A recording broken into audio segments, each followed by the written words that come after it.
ହେଲେ ମାର ଆସନ କହୁନ ମୋ କଥା ଟିକେ ଶୁଣ କହୁନ ମାର ଆସନ ଆଜି ସେ ଟୋକାଟା ତ ନାହିଁ ନାଇଁ କଣ କରିବା ମୁଁ କଣ କହୁଥିଲି କି ମା କହୁନ ଆମେ ଟିକେ ନିରୋଳାରେ କଣ କରିବା ନିରୋଳାରେ ଟିକେ ସୁଖ ଦୁଃଖ ହବା କି ସୁଖ ଦୁଃଖ ମେ ମଉସା କେତେ କଥା ଲୋ ମା କେତେ କଥା ମା ତୁ ଯେବେଠୁ ଘରକୁ ଆସିଛୁ ଯେବେଠୁ ତୁ ମୋ ଘରେ ରହିଛୁ ତତେ ଦେଖିକି କାଇଁ ମୋର ସଲ ସଲ ହଉଛି ସତେ ନା କଣ ଅଲଗା ଶୁଣ ତୁ ଯେବେଠୁ ମୋ ଘରେ ରହୁଛୁ ମୋର ଅଙ୍ଗ ପ୍ରତ୍ୟଙ୍ଗ ଚକ୍ଷୁ ଚର୍ମ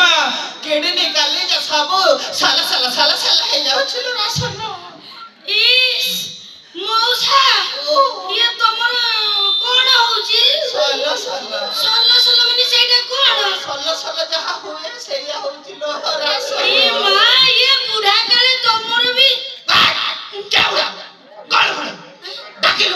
ଡାକେ ଗାଁର କୋଉ ଟୋକା ଯଦି ଆସିକି ମତେ ଯଦି ହରାଇ ଦବ ଉଠିକି କଚାଡ଼ିକି ଫିଙ୍ଗିଦେବି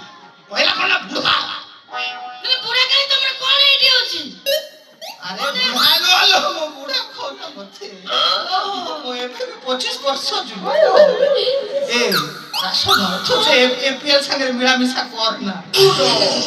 ସେ ଶଳାଟା ବାଜି ପିଲାଟା ତୁ ସାଙ୍ଗରେ ରହ ତୋର ଯାହା ଦରକାର ମୁଁ ସବୁ ତତେ ଦେବି ବୁଝିଲୁ ମଉସା